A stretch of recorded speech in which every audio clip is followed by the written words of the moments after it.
Assalamu alaikum. Before I reveal the subliminal messages in Final Fantasy VIII, I need to explain what the concept of fitrah and amaniya in Islam is. The Prophet Muhammad ﷺ said, "Every baby is born upon the fitrah. It is his parents who make him a Jew or a Christian or a polytheist." The Quran and the Hadith also mention the amaniya, which is the concept that Allah entrusted us to follow certain truths before we were born on earth. And the Bible says in the book of Romans chapter 2 that all the people have the truth in their hearts, and we have similar hadith in Musnad Ahmad ibn Hanbal. And also the Quran itself is called dhikr, which means remembrance. In other words, when we read the Quran, we are remembering the truth. So this means that we already knew the truth, but not in our brains. Obviously, we don't have any memory in our biological brain when we are born, but we remember through our soul, and our heart is the door to our soul. So when we see or hear the truth on earth, we may feel it in our heart and soul, but not in our physical brain. And this is what the test of life is all about. It's about searching for the truth and rejecting what feels false or evil. It is to seek the light and reject the darkness. As for those who reject the light in their hearts, they have committed kafara, and thus they have become kafir.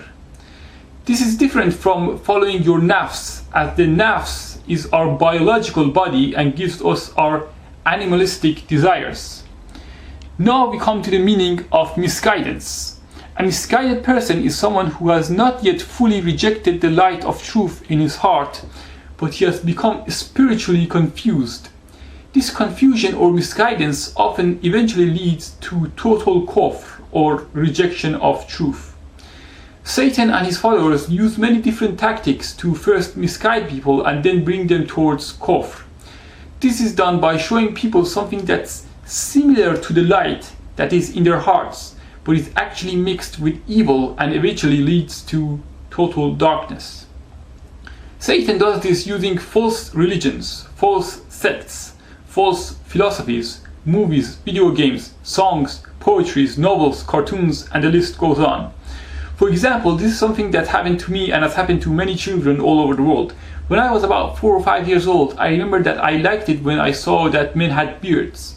But by the age of around 7, I started hating beards and bearded people, and this despising of beards actually increased in me by age. This of course happened after I watched many TV programs where the bad guys had beards and the good guys and heroes were shaved. This may have also happened because I saw bad people in real life who had beards. This has obviously happened to many other children, and from personal experience I've noticed that most younger children like the fact that I have a beard, but older children and teenagers are more likely to be against it and even insult people just because they have a beard. We know, for example, that young children like Santa Claus, but then Santa becomes the symbol of materialism. In other words, Satan uses the appearance of Santa to bring children towards materialism. Then as the child becomes more materialistic, he starts to hate the very thing that brought him towards materialism in the first place, which was the image of a man with a long beard and an Islamic hat. I also made a video called Harry Potter is Dajjal, where I showed that the first Harry Potter movie had some truth to it. For example, the bad guy in the first Harry Potter movie resembled Dajjal, but later in the series, Harry Potter himself became more and more similar to Dajjal. Most of all, when targeting children, Satan first presents a significant amount of truth and beauty, because Satan wants to gain the trust of your fitrah subconsciously and to gain your attention. Once you start to love that which Satan and his followers have produced, and you become a fan of a specific program, then the satanic messages increase and the truth is reduced. The video game Final Fantasy is another such example which we'll be analyzing on this video. Although this game is very famous and has many fans, No one that I know of seems to have noticed that by the end of the game, almost everything becomes the opposite of what it seemed to be at the beginning of the game. The reason why people didn't consciously notice this may have been due to the fact that the game is very long and takes about 80 hours to finish on average, so they didn't notice the gradual changes. First, we are going to analyze the intro of the game.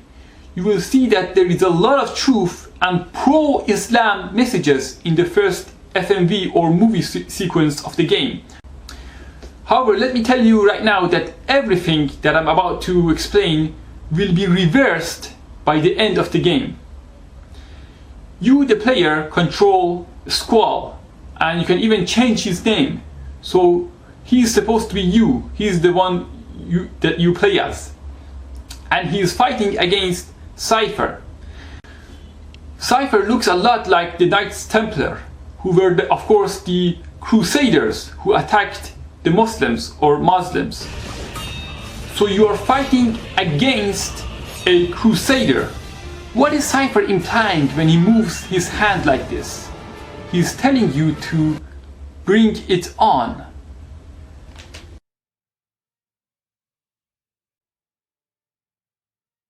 There are some who feel like that, the conditions are such that they can attack us there. My answer is bring them on. My answer is bring them on.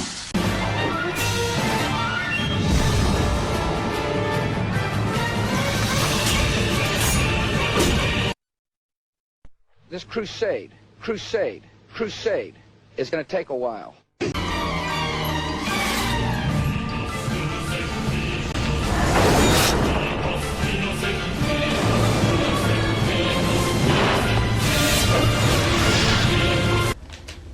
Then it looks like Cypher kills you. Notice how he's attacking the camera. In other words, you are looking at this scene in the first person. Cypher strikes you with his sword and blood is shed. Then, with the last ounce of your strength, you strike him back with your sword. So the implication is that you and Cypher killed each other. I know this is what is happening in the story of the game, but this is what appears to be happening the first time you play the game. It looks as if Cypher hit you in the face with his sword, and as you were bleeding to death, you cut off his head with the last ounce of your energy. And then, all of a sudden, you see a light, and then a young woman runs to embrace you. So in other words, you were killed as you fought against a Crusader. You became Shaheed and went to paradise, and you were greeted by the Houris, the pure virgin woman of paradise.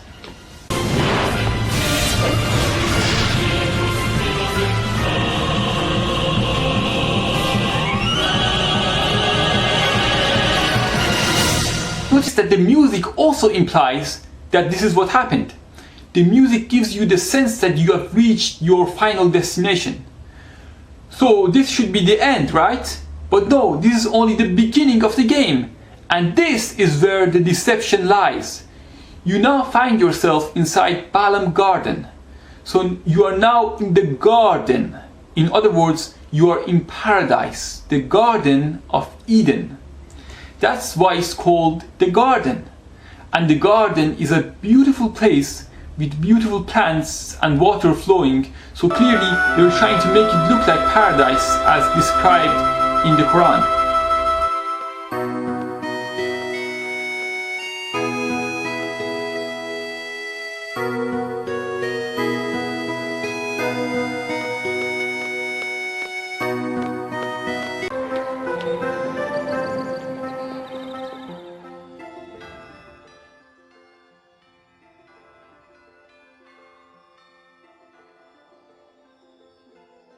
Then you are greeted by two other young women who seem to be attracted to you.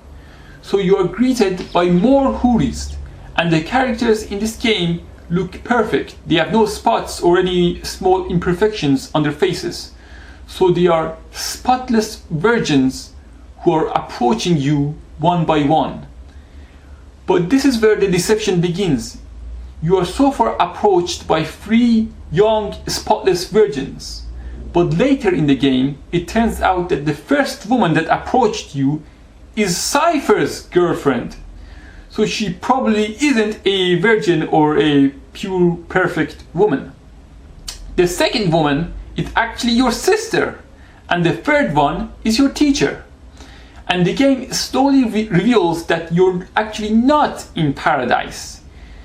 You wake up inside a hospital and you now learn that you weren't actually killed when all that blood flew from your face, but you were just slightly injured and taken to the doctor. So you see, the first time you play the game, it gives you the feeling that you became Shaheed, that you were martyred as you fought against the Crusaders and the sorceress Idia, and then you went to paradise. But the game now tells you that you were just sparring with Cypher. In other words, Cypher wasn't even trying to kill you. You and Cypher were just practicing to fight.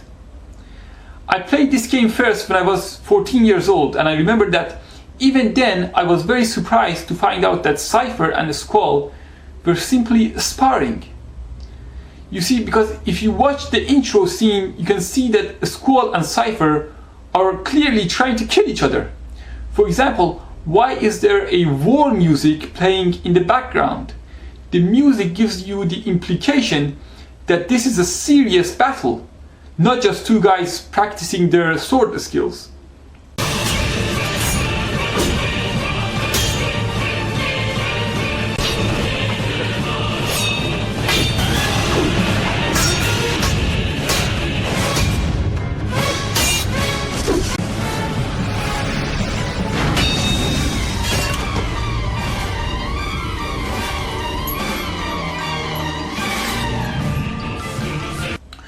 And why does Cypher have the look on his face as if he is trying to kill you?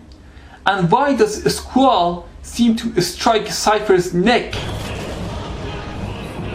So the intro movie of the game is clearly trying to deceive you subconsciously. Also, the symbol we see on Squall's sword is a lion with wings. As I explained on my past videos, the Illuminati believe that the angels are in the form of lions or cats, and in this case the lion even has wings, just as angels have wings. So the sword comes down from the heavens and has the symbol of an angel on it. However, at the end of the game you actually have to fight against this very same creature. So the same angel who seems to be on your side at the beginning of the game turns out to be one of your main enemies at the end of the game. At the beginning we are also shown a sorceress called Idia, whom you must fight early in the game. But by the end of the game, Idia is said to be a good sorceress who was being controlled by a god called Hein. So your enemy in the game is not really a sorceress, but it is Hein who controls the sorceresses. And in the game, Hein is called a god who is also the creator of human beings. This is the story of Hein from the game itself. Long ago, when this world was just made, there was a strong god named Hein. This god was very strong, but after fighting a lot of monsters, he became very tired.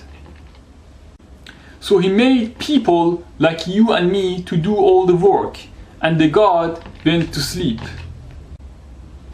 That's right. However, the god was very surprised when he awoke, surprised that there were so many people.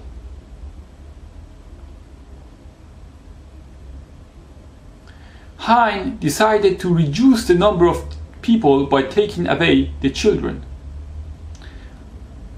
Scary, isn't it? Of course, everyone was scared then too, and so the battle against Hein began. So at the beginning of the game, you appear to be fighting against the Crusaders or Knights Templar and a sorceress. But at the end of the game, you're fighting against God and his angel. So in other words,